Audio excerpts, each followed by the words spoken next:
Reels वाली बहू। प्रज्ञा को रील्स बनाने का बड़ा ही क्रेज है और वो दिन भर रील्स बनाती रहती है। खाते पीते घूमते फिरते घर में कॉलेज में रील्स बनाने के कारण प्रज्ञा पूरे कॉलेज में हाईलाइटेड है। जहां उसकी रील्स सभी को पसंद आते हैं, वहीं मनीषा चिंता में डूबी रहती है। एक रोज जब खाते हुए प्रज्ञा रील्स बना रही होती है, तब मनीषा कहती है, 1 मिनट भी चैन नहीं है इस लड़की को। ये नहीं कि खाना तो आराम से खा ले, लेकिन नहीं, अरे थोड़ी देर रील्स नहीं बनाओगी तो आसमान नहीं टूट पड़ेगा। अरे मम्मी, इसी को तो कहते हैं डिटर्मिनेशन। तुम नहीं समझोगी ये सब। ए भगवान, इस लड़की को सद्बुद्धि दे। जब देखो तब टेढ़ा बाका मुंह बनाती रहती है। मनीषा की बात का प्रज्ञा पर जरा भी असर नहीं होता और वो खाते खाते रील्स बनाती रहती है। दिन बीतने लगते हैं और देखते देखते प्रज्ञा का कॉलेज भी खत्म हो जाता है। आए दिन कोई ना कोई मनीषा को प्रज्ञा की शादी करवाने का सुझाव दे जाता है। सब ठीक ही कहते हैं, प्रज्ञा की शादी कर देनी चाहिए। अपने घर के काम काज में व्यस्त हो जाएगी तो खुद ही ये रील्स और नाच गाना बंद हो जाएगा। मनीषा और प्रेम प्रज्ञा के लिए एक अच्छा लड़का ढूंढने लगते हैं और तभी विकी का रिश्ता प्रज्ञा के लिए आता है, जिसने प्रज्ञा को उसकी रील्स देखकर पसंद कर लिया था। अगले दिन विकी अपने माता पिता के साथ प्रज्ञा के घर पहुंच जाता है और प्रज्ञा साड़ी पहने हाथों में चाय की ट्रे लिए उनके सामने आती है। जब विकी को पसंद है तो हमें भी बहू पसंद है। बहन जी, आप बारात की तैयारी कीजिए। एक बार लड़का लड़की अकेले में बात कर ले तो अच्छा रहेगा। हाँ हाँ, क्यों नहीं। मनीषा विकी को प्रज्ञा के कमरे में भेजती है, जहां प्रज्ञा पहले से ही रील्स बना रही होती है। तभी विकी कहता है, आ गए आपके साजन जी। हमारे साथ ये रील्स कंप्लीट करती तो और भी अच्छा रहता। अच्छा जी, अब आ ही गए हैं तो बना ही लेती हूँ आपके साथ। दोनों मिलकर रील्स बनाते हैं। जब वी मीट और तुरंत पोस्ट भी कर देते हैं। फिर विकी कहता है, जब आप साड़ी में चाय लेकर आए तब मुझे लगा कि कहीं मैं गलत घर में तो नहीं आ गया। अब सही है। दोनों की शादी पक्की हो जाती है और शादी के दिन भी प्रज्ञा रील्स बनाने से चूकती नहीं। यहाँ तक कि बारात के समय भी नाचते हुए रील्स बनाती है। सभी लोग प्रज्ञा की तारीफ के पुल बांध देते हैं और प्रज्ञा नाचती गाती अपने ससुराल चली जाती है। सब कुछ अच्छा चल रहा होता है। प्रज्ञा यहाँ भी दिन भर हर चीज की रील्स बनाती रहती है। लेकिन कुछ दिनों के बाद जब सुनीता कहती है, बहू, ये रील्स के साथ साथ कुछ काम भी कर लिया करो। वैसे तुझे और क्या क्या बनाना आता है? मम्मी जी, वैसे तो सब कहते हैं कि मैं सब कुछ अच्छा बनाती हूँ, लेकिन मुझे लगता है कि मैं मैगी अच्छा बना लेती हूँ। हाँ, कॉफी भी अच्छा बना लेती हूँ और मुंह तो सबसे अच्छा बना लेती हूँ। हैं? अच्छा अच्छा। सुनीता अपना माथा पकड़ लेती है और कहती है, बहू, कुछ खाना बनाना भी सीख लेती। मम्मी जी, मैं लंबी प्लानिंग कर रही हूँ। जल्दी ही मैं इतनी फेमस हो जाऊंगी कि मुझे पैसे मिलने लगेंगे। हम दोनों सास बहू राज करेंगे, राज नौकर काम करेंगे और लोगों की तो लाइन लगेगी हमसे मिलने के लिए। तेरा दिमाग खराब हो गया है क्या बहू? हंसी मजाक तक ठीक है, लेकिन इस तरह घर नहीं चलते। जितना जल्दी हो इस घर के तौर तरीकों को सीख लो। प्रज्ञा मुंह घुमाकर चली जाती है और तुरंत उसी वक्त एक रील बनाती है। ये देख सुनीता का गुस्सा 7वें आसमान पर चला जाता है और विकी के घर आते ही सुनीता उसे सब कुछ बताती है। विकी भी अब प्रज्ञा की इन हरकतों से परेशान हो जाता है। तुम टेंशन मत लो मम्मा, मैं देख लूंगा। विकी कमरे में जाता है तो देखता है कि प्रज्ञा रील्स बना रही है। विकी बड़े ही प्यार से प्रज्ञा से कहता है, प्रज्ञा, इन सब के लिए मैं तुम्हें मना नहीं कर रहा हूँ, लेकिन फिर भी हर वक्त तो ये अच्छा नहीं लगता ना। समझने की कोशिश करो, मुझे भी तुम्हारा थोड़ा वक्त चाहिए।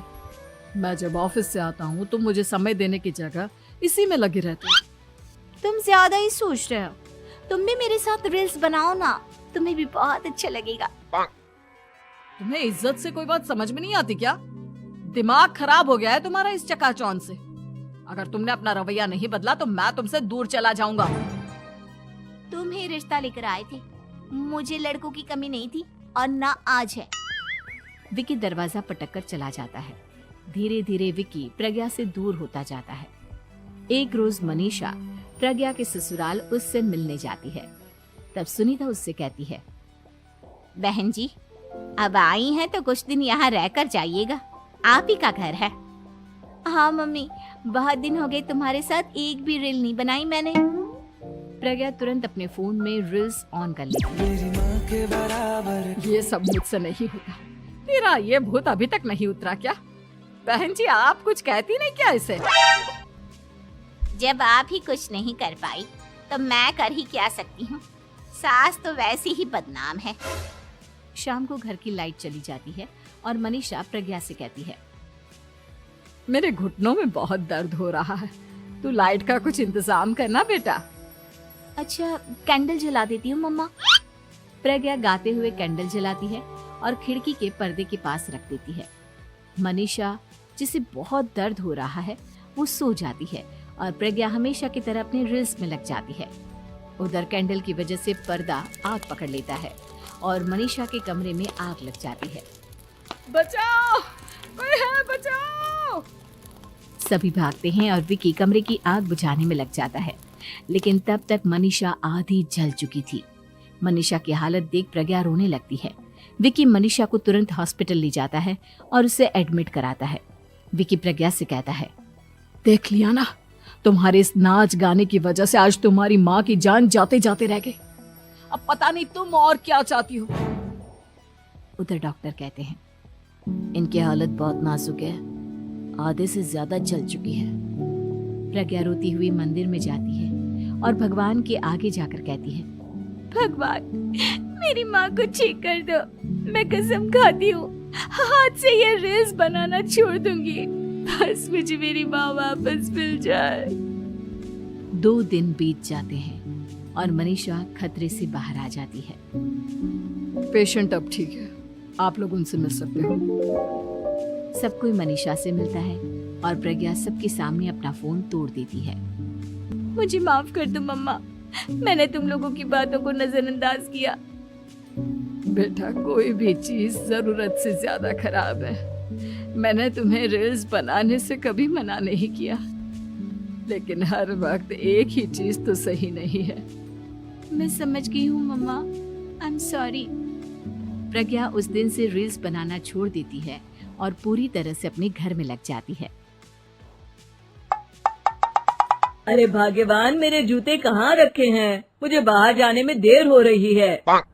तभी मालती कमरे में आती है। ये रहे आपकी जूते, मैं इन्हें साफ करने के लिए ले गई थी। अरे वाह, तुम कितनी समझदार हो, मेरे बिना कुछ कहे ही सारे काम कर देती हो।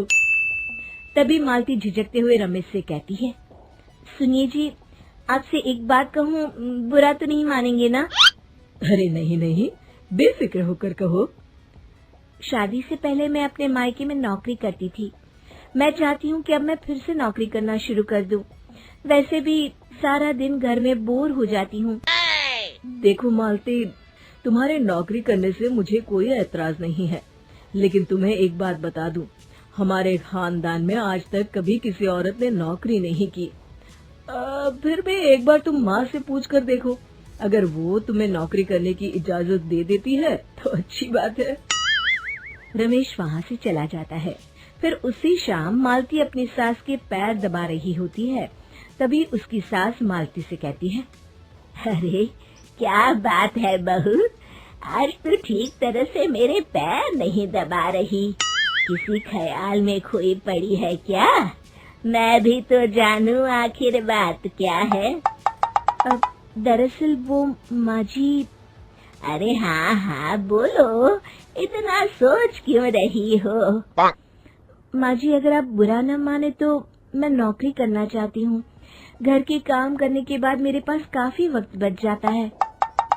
मालती की ये बात सुनकर उसकी सास गुस्से में कहती है, अरे बहू, तेरी तबीयत तो ठीक है ना? आज ये कैसी बहकी बातें कर रही है? भला हमारे खानदान में आज तक कभी किसी औरत ने नौकरी की है जो तू नौकरी करने की बात कर रही है, हैं? अरे बहू, तू क्या रिश्तेदारी में हमारी नाक कटाना चाहती है? जितना जल्दी हो सके अपने दिमाग से नौकरी का भूत उतार दे और अब जा, जल्दी से रसोई में जा, खाना बनाने का वक्त हो रहा है। मालती मन मार कर खाना पकाने के लिए रसोई घर में चली जाती है। अगले दिन। नमस्ते माँ जी, कैसी हैं आप? अरे आओ आओ दिवाकर बेटा, बैठो, मैं तुम्हारे लिए चाय मंगाती हूँ। बहू, जरा एक कप चाय तो लेती आना। फिर दिवाकर एक फाइल खोलकर मालती की सास के सामने रख देता है।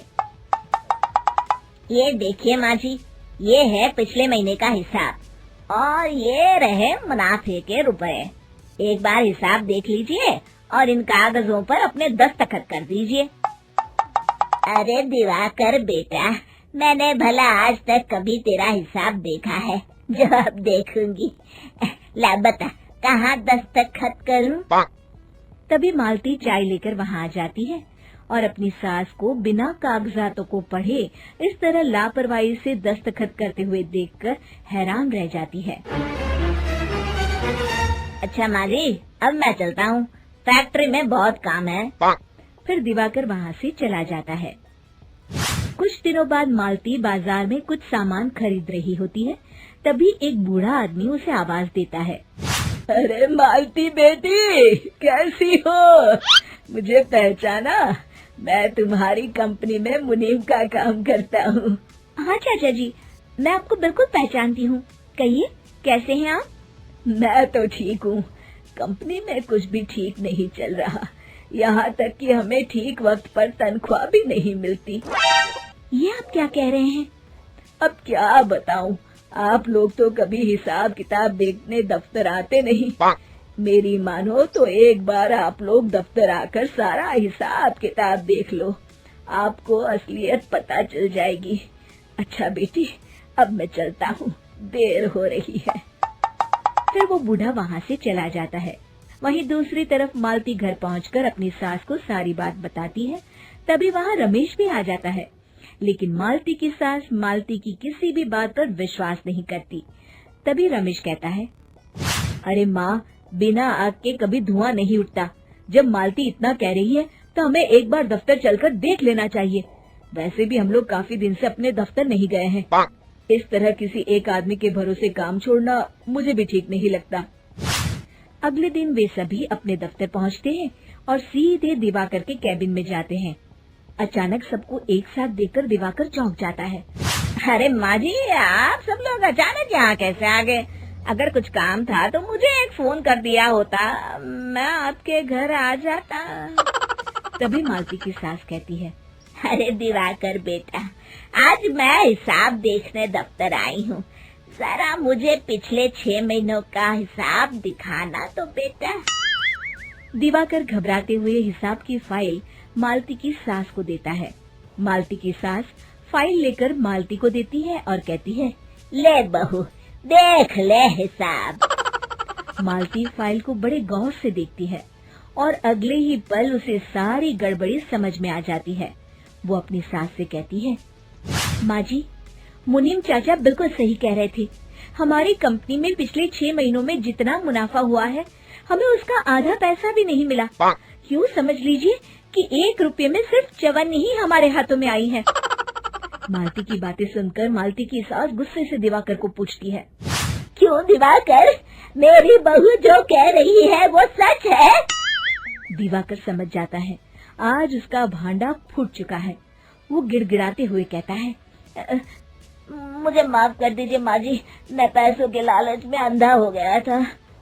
अरे वाह दिवाकर, तू तो एक नंबर का चोर निकला। इतने दिनों से मैं तुझ पर आंख बंद करके भरोसा करती रही और तू मुझे ही चुना लगाता रहा। अभी के अभी निकल यहाँ से और दोबारा अपनी शक्ल मत दिखाना। दिवाकर वहाँ से भाग जाता है। मालती की सास मालती को शाबाशी देते हुए कहती है, बहू, आज मैं समझ गई कि पढ़ाई लिखाई हमारी जिंदगी में कितनी जरूरी है। मैं बहुत किस्मत वाली हूँ जो मुझे तुझ जैसी बहू मिली है। शिक्षा, पढ़ाई लिखाई का इस्तेमाल सही जगह करके हम दुनिया में बहुत कुछ बदल सकते हैं।